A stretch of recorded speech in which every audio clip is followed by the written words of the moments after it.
All right, so we're to the part where I'm gonna tell my story. Before I tell my story, um, I want to put out the disclaimer. I want to put out the disclaimer. Don't laugh.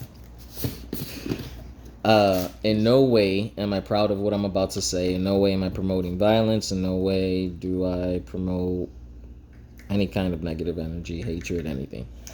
Um, I don't want it to become about conspiracy theories.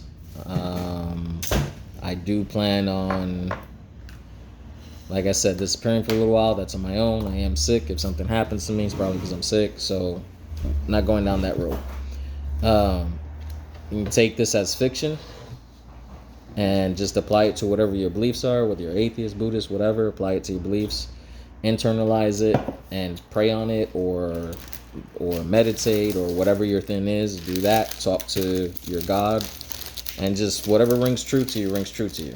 Right? That's all it is. At no point can this become about me. This is my story, and I'm sharing it, but I'm sharing it because it's about you. It's about everyone else. All right? It's about a bigger picture, something bigger than all of us. So if it becomes about me, the message will be lost. So after I'm done with all of this, and after I do my messages and all that stuff, I'm going to disappear for a little bit, and I don't want to be found except for a special message I'll leave out there. Because it can't be about me, right? I'm not going to speak on it again, like on camera or publicly. We'll talk offline for whoever or whatever, but I'm not going to make any more appearances or do any like cool tricks or psychic predictions. Like, it's not about me. It's just about this message, and that's it. So we got to keep that going. So that's my disclaimer.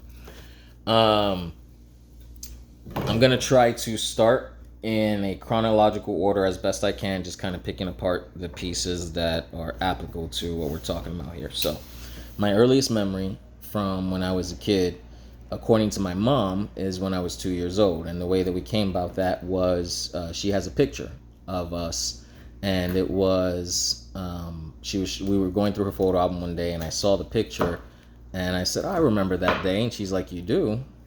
And I said, yeah. And she's looking at me confused. She's like, what do you remember? And I told her that was the day after the house burnt down and my mom ended up homeless. We all ended up homeless. We spent the night in the park, whatever. My grandmother took my sister and myself in, but my mom was still homeless. She was still out on the streets. So we'd been staying with my grandmother for a little bit, and then they surprised us because they said we're going to go meet my mom, or we were going to go do something. I don't remember what it was. Not meet my mom, but go do something. We ended up by a train station where my grandmother used to park her car. We ended up by a train station and sat there on a bench, and we were waiting and waiting, and we didn't know what we were waiting for. And we're kids, so we're like, why are we sitting here, Grandma? You know? Mm-hmm. All of a sudden, my mom pops out of the train station, and we're like, you know, like, wow, you know, it was a huge thing because we were separated from her. So it was a huge thing. And then that day was a wonderful day for us because she took us to the Bronx Zoo. And that was a nice surprise because, again, she was homeless. So coming up with even the money to just do that was huge. She said I was 2 years old at the time, which traces back with the time frame and the fire and all that stuff. So that's my earliest memory. The very next memories I have are from when I was 4, 5, 6, and 7 years old, around that time frame. From 4 and 5, we wound up in a apartment building. The apartment building had 4 apartments, two floors. So it was 2 apartments on one floor, 2 apartments on the top floor. And this building was haunted. This building had a lot of what you might refer to as spiritual activity or negative energy or whatever version you want to call it. We were talking about lights, so I'm going to speak in the form of lights as I go through it. I'm not going to cover like everything, but just kind of give you the short versions, a couple of key things that happened. So in this place, every single person who most of us are still in touch to this day. So there are other people that can verify these stories and come forward with their own stories and all that stuff. But we had lots of different experiences. Everything from the lady upstairs had one where she went into the kitchen one day and she turned on the lights and she saw bugs crawling all over her. She started screaming frantically. Her husband came out. There was nothing there. We had one with my sister where she woke up in the middle of the night. She was on the top bunk bed, and she said that she felt like she was in a coffin. Every which way that she would push to try and get off of that bed or get out, she was hitting a wall like a coffin, like a tight space. She started to panic and freak out. After a couple of tries, she finally hit back to the first one that she hit, and it ended up causing her to roll over a rail that was there, a safety rail, roll over the rail and hit the floor. She wound up bleeding. I can't remember if she cracked her head or what, but she recovered and she was fine.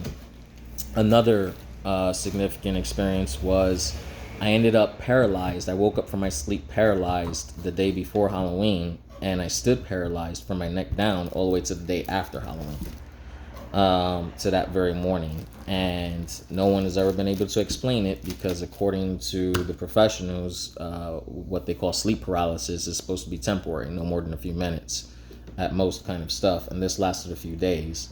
But I couldn't move at all from my neck down. I had to get fed through a straw. There was a bucket used. I basically just didn't eat that whole time. Then there was an incident where I saw the Grim Reaper, or Death, or the Angel of Death, whatever you want to call him. And there was this long hallway that connected between two corridors, and that very long, like abnormally long hallway for the design and structure of where we were. And that long hallway would lead into a bedroom. It would open up into a space, and that bedroom was where me and my sister would sleep on bunk beds. So if you divide the room in half, a right side and a left side, we were on the right side of the room. The hallway's on the left side of the room. So you kind of see down the hallway at an angle. And that night, there had been a lot of activity going on in the house, and my sister couldn't sleep because she was always terrified of this stuff. After so long of living with it, I learned a technique for myself to kind of just try to block it out. And it's never really that it went away. It was just a way where I ignored it until I was so tired that I fell asleep. And this is how we had to live for a few years as kids, as babies. She never was able to perfect that because it was just too much. The activity was crazy. So sometimes she was my older sister by 2 years, but sometimes me trying to, be brother and protective and everything, I would let her sleep with me on the bed to make sure that, because she was too scared to sleep alone. So I'd be okay, come down here, go to sleep. So there's one night, she was annoying the hell out of me, as much as I love her. She was annoying the hell out of me because she couldn't sleep. And I was just falling asleep. She woke me up from my sleep because she couldn't sleep. She was scared. So finally, after waking me up 2 or 3 times, I let her come down, and she just goes to sleep next to me, or she tries to. I get ready to go back to sleep, and she, next thing I know, like what felt like 5 minutes later, she's tugging on me. She's like tugging on my shoulder because I had my back turned to her. She's tugging on my shoulder, and she's not saying anything really. But I just feel myself getting shaken more and more abruptly. And then I hear, Joe. Probably edit that out. But I hear, I hear my name being called. I'm like, what? I turn around and I'm like, what? And when I go to say what, and I turn around because now I'm angry, I'm just trying to sleep, I'm frustrated. I turn around and go say what, I just stopped dead in my tracks. I just remember turning and seeing this figure that stopped. I was just like frozen, and she was frozen, and we just stood there, and all I could mutter was, "Is that?" And she's, "Yeah," and that was it. And we just stood there locked. What we witnessed, and we didn't talk about it on that day or any day since until, I had to be about 5. I was really young there, 4 or 5. She was 2 years older. Let's say I was 5, she's 7. We didn't talk about it again until she was 15 and I was 12. And even then, when that came up, it wasn't us that spoke directly. It was me telling the story to some friends, and then them going to confirm it with her because they didn't believe me. And she, for the first time, spoke and confirmed the exact same story years later. So at that moment, we didn't even speak about what we saw, right? We found out later that, yeah, we weren't crazy. We did both witness that same thing. But in that moment, what we saw was lights were off. There was no windows in this particular room that we're in at all, which is also not normal. But there's no windows in this room. And so lights are off, so it's dark. It's pretty dark in there. And even though it's dark, within the darkness, there is another shade of darkness. And that shade of darkness is a silhouette. And what it looked like was a silhouette of an individual in a kind of a robe, if you will. Kind of like robes that priests might wear or something, but with a hood. It looked like an individual in one of those robes. And you could see the face, and you could see the outline of the hood, and you could see where the hood stops and where the feet should be and where the hands should be. So you can see the outline almost like a humanoid figure, but it's a shade of light, of dark light. It's darkness within darkness. And this silhouette, at the time you're looking at it, it's almost like you're looking at someone's face. But when you go to recall it, there is no face. It's just the light, the shades of light that you see. So it starts floating, not walking, but floating down that hallway from about the middle, because again, we're at an angle. So from about the middle of the hallway from where we can see, we see it floating. And this felt like time just stood still. This felt like it might have only been 30 seconds. I don't know. I was a kid, but I can tell you it felt like forever. And this thing just kept moving forward and moving forward and moving forward while we stood stuck. The closer it got to us, the more we could feel the energy of this thing, this light, right? And the energy was that of authority. Of what? Authority. The energy was not oppressive, because I'll get to that later. The energy was not oppressive, but it also wasn't a light joy or anything like that. It was like you knew you there was nothing you could do. There was just nothing you could do. There was no escaping this thing. You could feel its power. And it was heavy. It was heavy, but it was not a good energy. It was not something positive. So this thing, there was no like cyclical or anything like that. There was no skeleton or anything like that. This is just the light figure, right, in the form. So it gets up to the doorway of our room, and back then we had these like little metal kind of like braces or whatever that would be in the doorway, almost like to connect carpeting and stuff like that. Yes. We had one of those, so it marks the doorway exactly, because we didn't actually have a door. It was just a open hallway. So this thing arrives right up to that point, and it stops. And we're looking at it, and it's looking at us. It stops, and now this is the doorway of our room. So we're babies, and we're in the bed, and we're just sitting there, and it's that distance from that light switch to me. It's right there, and we're just stuck. And I swear, I didn't look at her, but I believe her when she said she didn't blink, because I didn't blink. I did not blink. It was, you were just frozen, and this thing disappeared right before our very eyes. It just disappeared. We were up that whole night. We could not sleep, which we had other nights like that, but we could not sleep until we were so exhausted physically that we finally passed out. We must have got like maybe 45 minutes of sleep that day. It was right before school. It was right before school, as babies. Woke up, didn't really talk about it. We talked to our parents before about things that we've seen and experienced, but because there's no such thing as a bad lie, right? Good intentions, you know, I'm saying figuratively speaking, right? This is what people tell themselves. I'm lying to protect you. I'm lying because I love you. I'm lying, right? So my parents lied to me and told me that it was in my head. Told me that I was seeing things because they were trying to protect me, right? So this goes back to what we talked about earlier. I'm lying to you because I love you. I'm lying to you because I'm trying to protect you. You're lying to yourself when you tell yourself that, right? And you're causing more pain than you realize. You can't see it because it's covered under a lie, but you're building something negative. So my parents lied to us, and they tell us it's in our head. This is where You told your parents what you saw. Oh, for all kinds of things, not even just that event. The bump. Like Will Neva? Yeah. we'll talk about that. But yeah, so for all kinds of things. So you talk to your parents about the things, all the kinds of things you saw. My parents went through their own stuff. They experienced their own stuff. Everyone in the house, the adults, we caught them as children had experiences. Speaking as parents, speaking as parents when they thought we weren't paying attention. We were supposed to be in bed. So yeah, of course they're gonna tell you. Right. It's in your head because they want to try and get us to go back to sleep and to forget about it and to ignore it, right? Uh-huh. So they knew what was going on. It's not that they didn't know. It's not that they didn't believe us.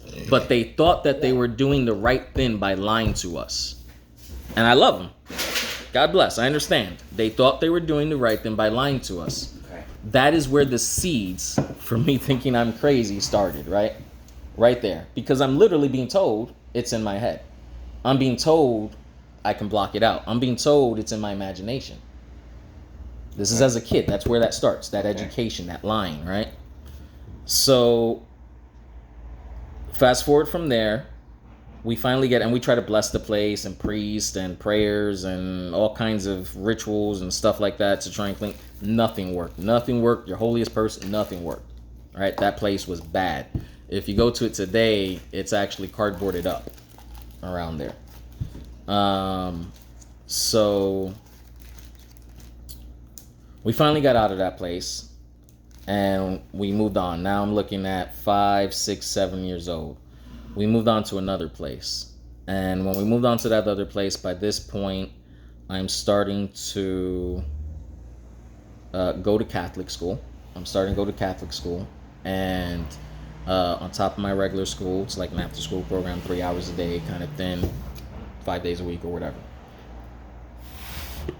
Nuns are teaching us, which was always a fun experience. And they teach us Catholicism by the book. And they start to explain the book, the Bible, and Bible studies and stuff like that, right? I'm sitting in church and the nun starts speaking, right? And I'm trying to understand what they're saying. So you've got this part of the Bible, this part of the Bible, this is what this means, this is what this means. Okay, nothing happens, everything's fine. Suddenly, they get to a verse or a part that they're trying to explain. And it was like my blood turned to fire underneath my skin. Underneath my skin just started to burn. It was, whatever they were saying just wasn't agreeing with me. And my body started to burn. And I was freaking out because I'm in church in front of a nun learning about God and my skin is on fire. I'm like, what the hell is happening? I'm 6, 7 years old. I just went through this haunted thing and I've been told that it's in my head. Right? So now I'm in church and I have this thing burning and I know that if I tell the nun, she's going to think I'm evil or something wrong with me. If I tell anybody. So I don't tell anybody this. And I go home and I isolate myself at 5, 6 years old. I isolate myself and I start praying and I'm like, what am I evil? What is this? I don't want to be like, and I told God, I was like, I don't want to be evil. I was like, please, I don't want to be evil. If there's evil in me, help me get it out. Help me figure it out, whatever's going on. And I was worried because by that point I had already learned enough from the haunted house that I understood the concept that things can attach themselves to you. And so I'm worried that there's something attached to me. So I'm praying and I'm praying. I start crying even because I really think that I might be evil. And so about 2 days go by. I go to church. I'm doing my school thing. And it happens a second time. They tell me something. And it's not all the time. They read stuff from the Bible. They say stuff and most of the time it's cool. Nothing happens. Nothing good, nothing bad. But then they hit these parts and my skin starts to burn. It happened again. So I'm really trying to figure this out because at the same time as this is happening, by this point in my life at 6 years old, I already have so much pain inside of me, so much hurt inside of me that I could literally cry all day long. I would cry for hours when no one was looking, right? This is 5, 6 years old. No one can tell you this story because if you ask when I was 5, 6 years old, what everybody was paying attention to or wasn't paying attention to, he was just playing with the kids and good kid, good head on his shoulders, right? But this is what was actually happening to me. But I couldn't speak about it because I was told it was in my head. A lie that was from a place of love, of taking care of me, right? You say you had a lot of pain. I'm gonna go through it. I'm gonna go through it. But I had a lot of pain. I had so much pain in me that I could just sit there and think for 2 minutes and start crying. And I could not explain to you where the pain came from. I could not. Because I had a fairly good life at that point. At that point, we were struggling. You know, mom came, from the streets and, homelessness and all, but she was busting her butt. My mom was working. She was doing school for nursing. She was holding everything down by herself. She got up off her 2 feet. She climbed that ladder. She went to work and she was doing it. I fully give my mom that respect. And she took care of us to the point where the one guy that was around, he didn't even have a freaking job most of the time. She was carrying him and us. Mom did that by herself from being homeless, right? I got it pretty good at this point. We're in an apartment. I got a loving, caring mother. We got so much family. Yes, as you know, family is so abnormally huge that I could not walk 2 blocks in my neighborhood without knowing someone on that block or without someone knowing me. I was as safe can be. We owned the neighborhood that we were in. You know what I mean? Like, quite literally, we had that block. We had that down for a good mile stretch in any direction. That was all us. Okay. And it was to the point where my Christmas gifts, I had so much in abundance. I had more than I needed in clothes. I had more than I needed in school supplies. I had more than I needed in toys. I had so much stuff that when Christmas or birthdays would come around and they had to figure out what to get me, they would just get me jewelry. I had a ring for every single finger at 6-7 years old. Gold jewelry. I had chains. I had bracelets. I couldn't wear any of it because it was just too much jewelry. I'm a 5-6-year-old. That's pretty. So most of it just went into a plate and sat down. 6-year-old having rings for every finger is pretty. Yeah. Right? Yeah. Right? Very unusual. Very unusual. That is abundance. That is unnecessary, really. It's just unnecessary. Okay. Right? Sounds like a pretty good life. Yes. Not now, mind you, this is before internet too, just to give a little background and stuff like that. This is before, when I went to high school, we were still learning how to type on typewriters. Mm-hmm. All right. So,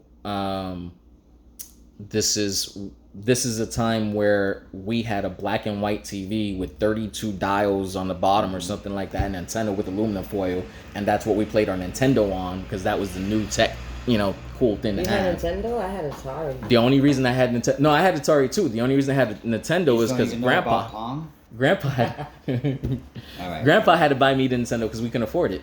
At that time... Get the Nintendo. Move on. At that time, well, just to paint the background, at that time a 32-inch TV color was a big deal.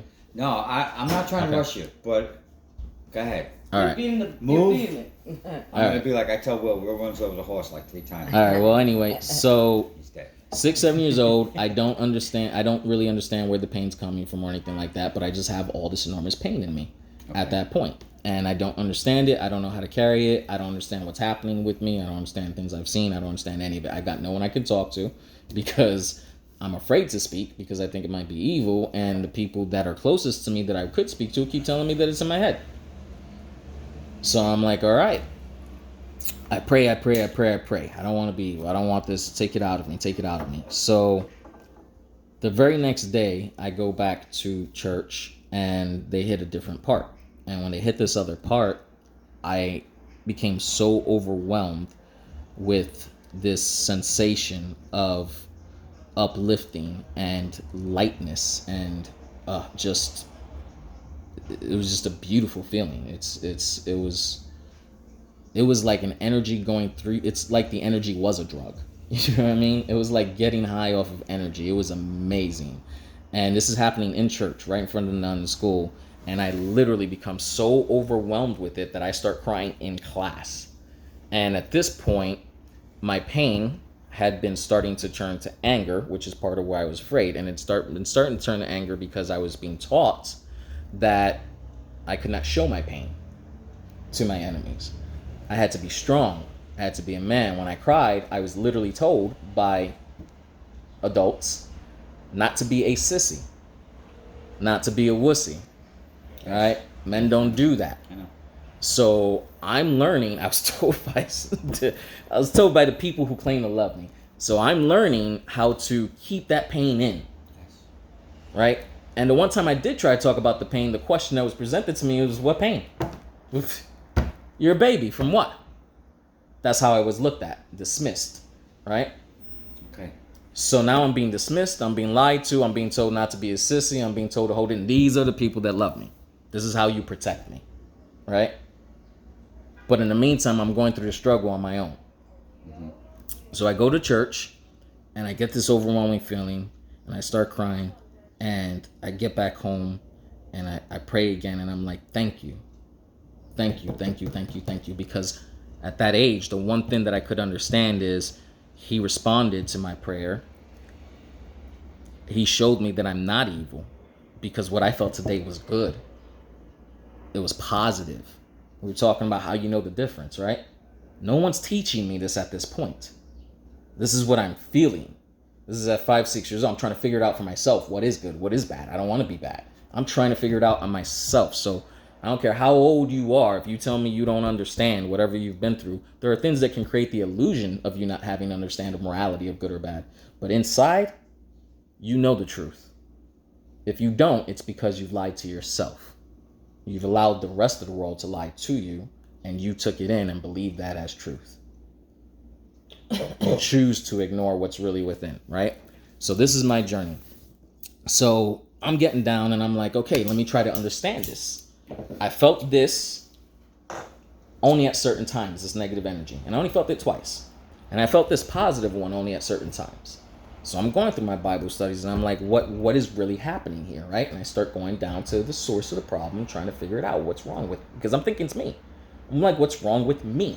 What is wrong? This is not a gift. This is something's wrong with me. So, this is where my studies begin at 5, 6 years old. This is where my studies and my trying to understand and my spiritual journey with my God begins. And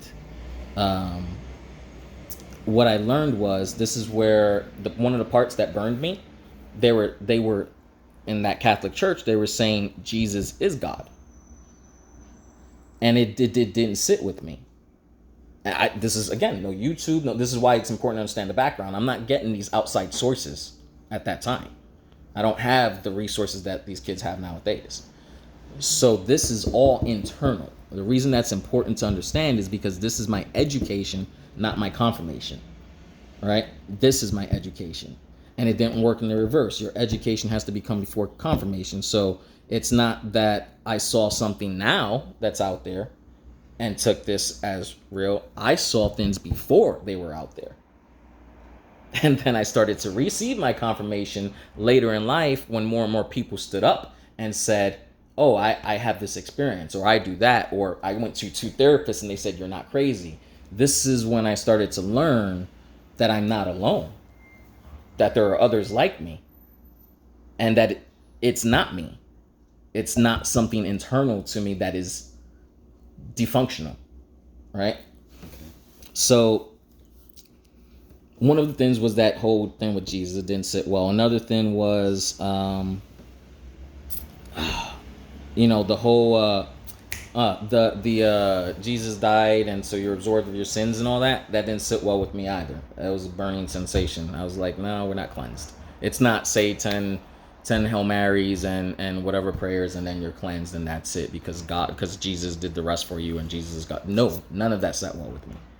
But again, I have this is an internal education that I'm receiving, and I have to make sense of it at such a young age.